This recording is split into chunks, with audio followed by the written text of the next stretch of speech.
I'm Ron Paul, a congressman from Texas. I am pleased to be here at the debate because this is a very important debate, but I am convinced that needless and unnecessary wars are a great detriment.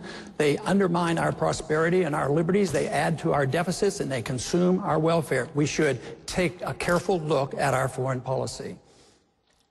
Right to the questions. Our leadoff question is from the Honorable Ed Meese, the former Attorney General of the United States, who's representing the Heritage Foundation.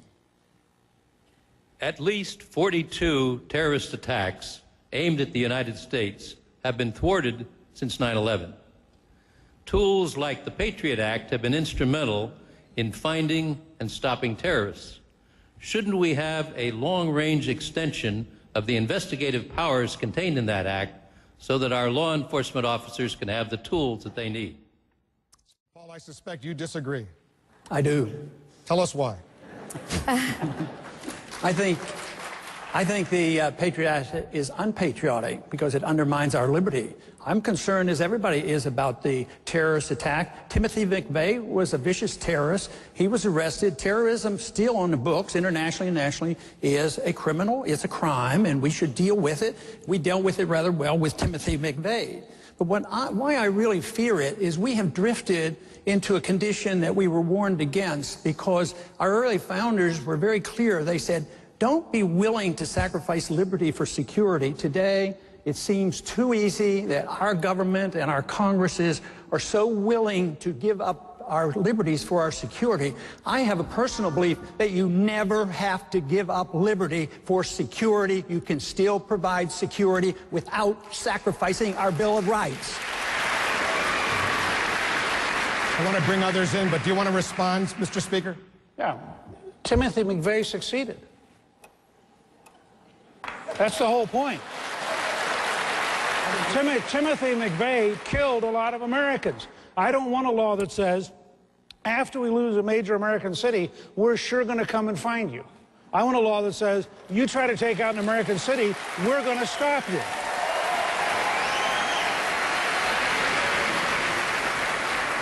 This is like saying that we need a policeman in every house, a camera in every house, because we want to prevent child beating and wife beating. You can prevent crimes by becoming a police state. So if you advocate the police state, yes, you can have safety and security, and you might prevent a crime, but the crime then will be against the American people and against our freedoms, and we will throw out so much of what our revolution was fought for. So don't do it so carelessly. Congresswoman Bachmann, let me bring you into this conversation. Just to be precise, is it ethnic profiling, religious profiling? Who would be profiled?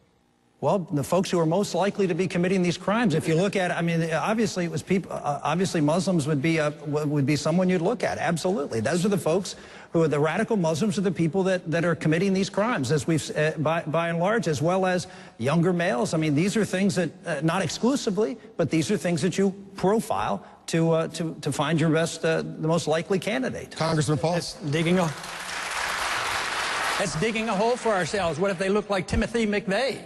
You know, he was pretty tough criminal. I think we're using too much carelessness in the use of words that we're at war.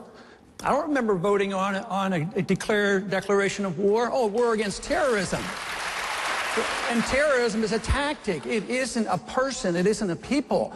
So this is a very careless use of words. What about this? Sacrifice liberties because they're terrorists?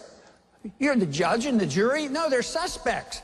And they have changed in the DOD budget, they have changed the wording on the definition of Al-Qaeda and Taliban. It's anybody associated with organizations, which means almost anybody can be loosely associated. So that makes all Americans vulnerable. And now we know that American citizens are vulnerable to assassination. So I would be very cautious about protecting the rule of law. It will be a sacrifice that you'll be sorry for. Herman Cain, let's bring you into this conversation. Are you with me? We were waiting for you. I'm Mike Gonzalez of the Heritage Foundation. Thank you. If Israel attacked Iran to prevent Tehran from getting nuclear weapons, would you help Israel launch the attack or support it otherwise? Congressman Paul, would you support Israel and help Israel in such an attack? No, I wouldn't do that. But there'd be good reasons, because I don't expect it to happen, because, you know, the Mossad leader that just retired said it would be the stupidest thing to do in the world. And it's a big argument over in Israel. They're not about to do this. They've just polled 40 major experts on foreign policy here by the National Journal. Not one of them said there should be a unilateral attack on the sites in Iran. So that's not going to happen. And if it did, you're supposing that if it did, why does Israel need our help? We need to get out of their way. I mean, we interfere with them. We interfere with them when they deal with their borders, when they want to have peace treaties. We tell them what they can do because we buy their allegiance and they sacrifice their sovereignty to us. And then they decide they want to bomb something. That's their business, but they should, you know, suffer the consequences. When they bombed the Iraqi missile site, nuclear site back in the 80s, I was one of the few in Congress that said it's none of our business, and Israel should take care of themselves. Israel has 200, 300 nuclear missiles, and they can take care of themselves. Why should we commit? We don't even have a treaty with Israel. Why do we have this automatic commitment that we're going to send our kids and send our money endlessly to Israel? So I think they're quite capable of taking care of themselves. I think we do detriment. Just think of all the money we gave to Egypt over 30 or 40 years. Now look, we were buying friendship. Now there's a civil war. They're less friendly to Israel. That whole thing is going to backfire once we go bankrupt and we remove our troops. So I think we should be very cautious in our willingness to go to war and send troops without a proper declaration by the U.S. Congress. Let me let her on, Paul. I think the aid is all worthless. It doesn't do any good for most of the people. You take money from poor people in this country and you end up giving it to rich people in poor countries. And they're used as weapons of war, so you accomplish nothing. We should export maybe some principles about free markets and sound money, and maybe they could produce some of their own wealth. But this whole idea of talking about the endless wars and the endless foreign aid, it seems like nobody cares about the budget. I mean, we're in big trouble, and nobody wants to cut anything. So if you're going to keep sending foreign aid overseas and these endless wars that you don't have to declare and go into Libya without even consulting with the Congress, the biggest threat to our national security is our financial condition. And this is just aggravating it. Governor Romney. Congressman Paul, what they're doing is cutting $1 trillion out of the defense budget. They're cutting $1 trillion out of the defense budget, which just happens to equal the $1 trillion they're putting into Obamacare. And so what you have is a president that has a priority of spending us into bankruptcy, but he's not just spending us into bankruptcy, he's spending the money foolishly. We need to protect America and protect our troops and our military and stop the idea of Obamacare. That's the best way to save money, not the military. But hold on one second, because Ron Paul wants to respond to that point. Well, they're not cutting anything out of anything. All this talk is just talk. Believe me.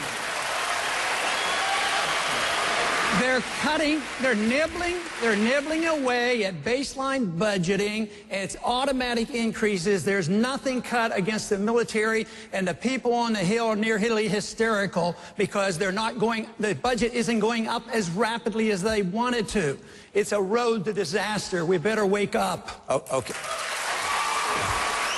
We have a question. Please give us your name and your organization. Thank you. My name is Phil Trulock. I'm Executive Vice President, Chief Operating Officer of the Heritage Foundation. And I'd like to thank all the candidates for joining us tonight. I know some of you may want to be in other places, but we appreciate you being here and sharing your views with us. I'd like to turn it back a little closer to home and talk about what's going on in the borders, our southern border. As all of you know, the drug-related crimes and violence are getting heavier and heavier in that area. First, do you consider that to be a national interest threat? And secondly, what could we be doing with the Mexican government to help stop these drug cartels? Congressman Paul, you're from Texas. You agree with your governor? Not entirely. No, the drug war was mentioned. I think that's another war we ought to cancel because it is to nobody's benefit. And that's where the violence is coming from. But yes, we do have a national responsibility for our borders. What I'm sort of tired of is all the money spent and lives lost worrying about the borders between Pakistan and Afghanistan, forgetting about our borders between the United States and Mexico.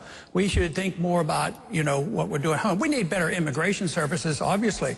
But, you know, if you subsidize something or give people incentives, you get more of it. So if you give easy road to citizenship, you're going to have more illegals. If you have a weak economy, which is understandable and we should have prevented, that's understandable. But mandating to the states and to Texas that we have to provide free medical care and free education, that's a great burden. It was a great burden to California and all the border states. So I would say eliminate all these benefits and talk about eliminating the welfare state, because it's detrimental not only to here but the people that come, because that's the incentive to bring their families with them. But I just wanted you to clarify, when you say cancel the war on drugs, does that mean legalize all these drugs? I think the federal war on drugs is a total failure.